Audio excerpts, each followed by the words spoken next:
मेरा मुख्य उद्देश्य पत्रकार भाइयों से रेवांचल को हटा करके दुर्गावती पार कर रखा जाए, पहले लिखा हुआ था, क्यों ऐसा किया गया है? पहला मेरा प्रश्न है मंडला से। महारानी एक तरफ दुर्गावती का है और रेवांचल कैसे कहां से आ गया? रेवा पार के रेवांचल ये मंडला था। गोंडवाना राज की बात करते हैं, ये दुर्गावती का था, इसको दुर्गावती लिखा जाए। गढ़ किला अपने आप का और नहीं किसी के बाप का, क्यों नाम को बदला गया है? ये हमारा प्रश्न है, शासन तक संदेश पहुंचाइए। आने वाले समय में अगर नहीं हो पाएगा तो धरना में बैठूंगा मैं रेवांचल का। मैं बता दे रहा हूँ, ये दुर्गावती की जब मूर्ति बनाई गई है, गढ़ मंडला महारानी दुर्गावती की गोंडवाना साम्राज्य है, गोंडवाना बहुल है, उसके बाद कहां से रेवांचल आ गया? ये दुर्गावती पार का होना चाहिए नाम। अब रानी दुर्गावती जी का जिला मंडला है और जबकि उनकी प्रतिमा यहाँ बनी है तो ये पार्क उनके नाम से होना चाहिए। बुधवार को अल्पप्रवास पर मंडला पहुंचे गोंडवाना गुरुदादा दुर्गे भगत ने वीरांगना रानी दुर्गावती की प्रतिमा पर माल्यार्पण किया। इस दौरान प्रतिमा के समीप बने रेवांचल पार्क का नाम देखकर वे आक्रोशित हो उठे। बता दें, गोंडवाना गुरुदादा दुर्गे भगत ने कहा कि यह बेहद विडंबना है कि वीरांगना रानी दुर्गावती की धरती उनके गढ़ मंडला में आज तक उनके नाम से कोई पार्क नहीं बनाया गया।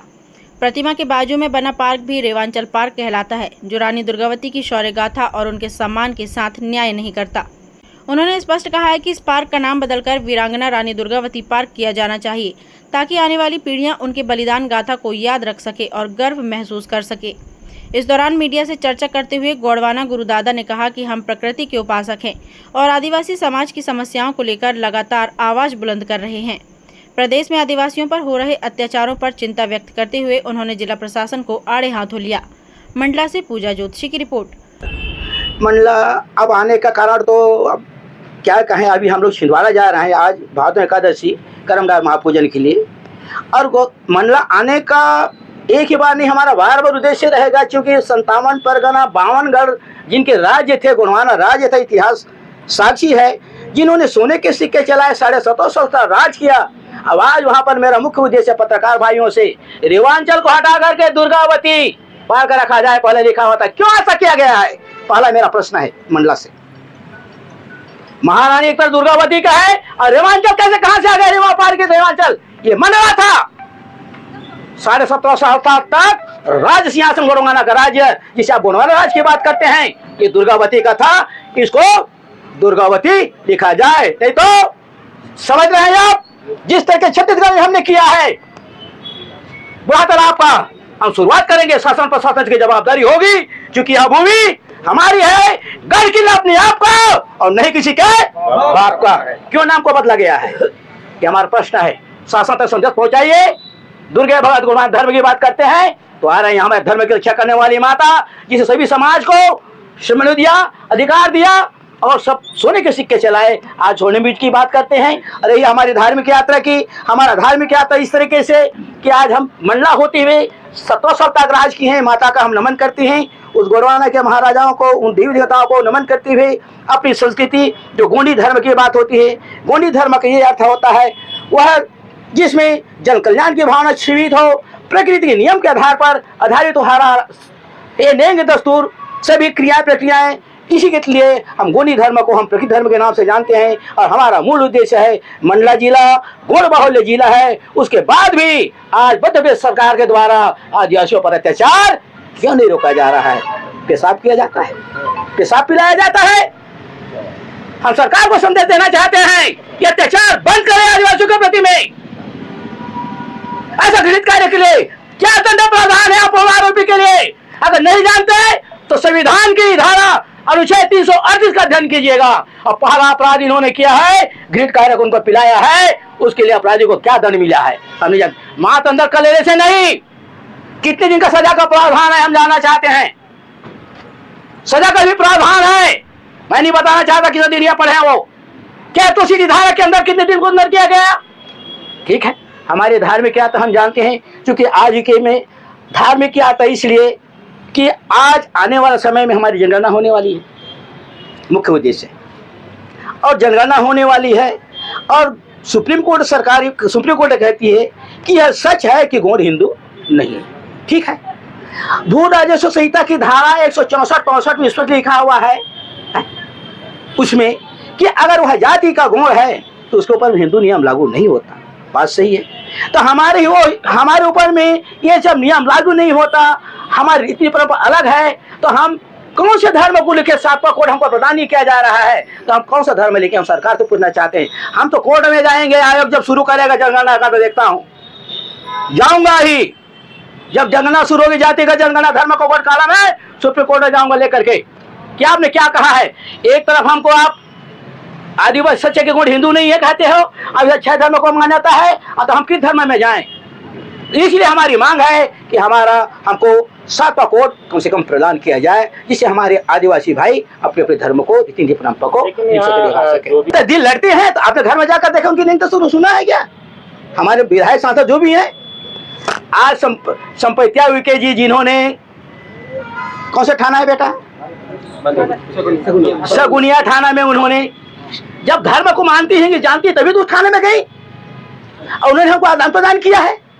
हमारे कुछ नियम तो स्वीकार करती हैं, तभी तो बोल रही हैं। हम डायरेक्ट आप जब बोल रहे हैं ठीक है उन्होंने हिंदू धर्म को मानते हैं, वो कह रहे हैं तो अच्छी बात है, अब कह रहे हैं तो फिर हम छेड़ेंगे, अब नहीं कह रहे हैं जबरदस्ती, तो आप लोग जब बोल रहे हैं तो ठीक है, उसका जवाब आप दे लेते। आदिवासी दिवस में चलिए, ये बहुत अच्छी बात है, आपने प्रश्न छेड़ा। ये दुख का विषय है कि माननीय विधायक महोदय जी अगर नहीं आ पाते, आने वाले समय में चलिए आपने कहा इस आदिवासी दिवस मंडला में मनाऊंगा। क्या जगह, मेरी गाड़ी खड़ा करने की जगह नहीं मिल पाता। माने पता जी जी भी कहा था, दुर्गे भगत को बुलाते हो तो हमारे ग्राउंड की व्यवस्था करो, बिल्कुल ग्राउंड की व्यवस्था करो, तब हम बताएंगे कि आदिवासी दिवस क्यों मनाया जाता है, क्यों मनाना चाहिए, क्या अधिकार है आदिवासियों के प्रति में। आपने बहुत अच्छा प्रश्न छेड़ा है भाई पत्रकार, में आपसे बार बार जोड़ रहा हूँ। अब मेरे जवान निकल गए कि 9 अगस्त मंडला होगा, आने वाला समय होगा, और यहीं पर इसलिए प्रश्न होगा, आप आएंगे। आपसे हमारा मेरा निवेदन रहेगा, हमारा प्रश्न रहेगा, क्या आदिवासी दिवस दिन सरकार इस पर क्या चिंतन करती है। मध्य प्रदेश में, छत्तीसगढ़ को तो लहरा तब शुरुआत की है, तब उन्होंने गौरव दिवस मनाना शुरू किया, हमने गलती कर गए, क्षमा याचना शुरू की है। आदिवासी मुख्यमंत्री होते हैं, आप आदिवासी दिवस नहीं मना रहे हो, तब उन्होंने कहा गौरव गुरुदादा हमने गौरव दिवस मनाएंगे, ठीक है गौरव दिवस तो होगा, पर ये विश्व आदिवासी दिवस है, पूरे विश्व में दिवस को मनाया जाता है, और सरकार को उसकी परीक्षा करनी चाहिए कि वास्तव क्या उनको लाभ मिल पा रहा है कि नहीं मिल पा रहा है, क्या सरकार इसका मॉनिटरिंग करती है। इसे मंडला से शुरुआत करूंगा, मध्य प्रदेश का जो शुरू कर रहा है, तो छत्तीसगढ़ को घेर शुरू कर दिया, अब यहाँ पे शुरू करूंगा। अब जब आप कर रहे हैं आऊंगा ही, पर एक बात है, मेरी गाड़ी खड़ा करने के लिए पब्लिक को निकले जगह खर्च हम देंगे, पर हमको ग्राउंड दे दीजिएगा। हमने बहुत ही से निवेदन कर रहे हैं, माँ की जगह दे दीजिएगा, हम ग्राउंड की हम मांग कर रहे हैं जगह की, फिर जो देखते हैं।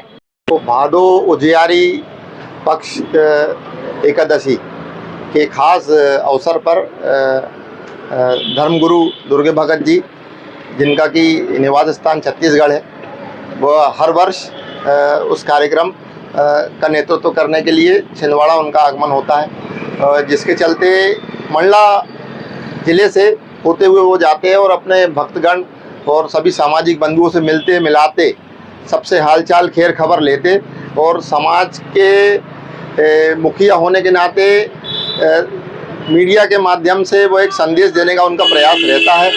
जैसा कि हर साल वो मंडला आते हैं, और हर साल की मतलब जैसा इस साल भी हम लोगों ने, सबने, स्थानीय लोगों ने, सामाजिक लोगों ने उनका यहाँ स्वागत किया, वंदन किया, अभिनंदन किया, और रानी दुर्गावती जी की प्रतिमा में माल्यार्पण करवा के सबसे मीडिया से चर्चा करते हुए और स्थानीय लोगों से मिलते मिलाते अपना संदेश देते हुए उनका काफ़िला जो है यहाँ से आगे बढ़ा है। अब ऐसे रुकते रुकते रुकते वो छिंदवाड़ा पहुँचेंगे, शाम को वहाँ का कार्यक्रम शुरू होगा।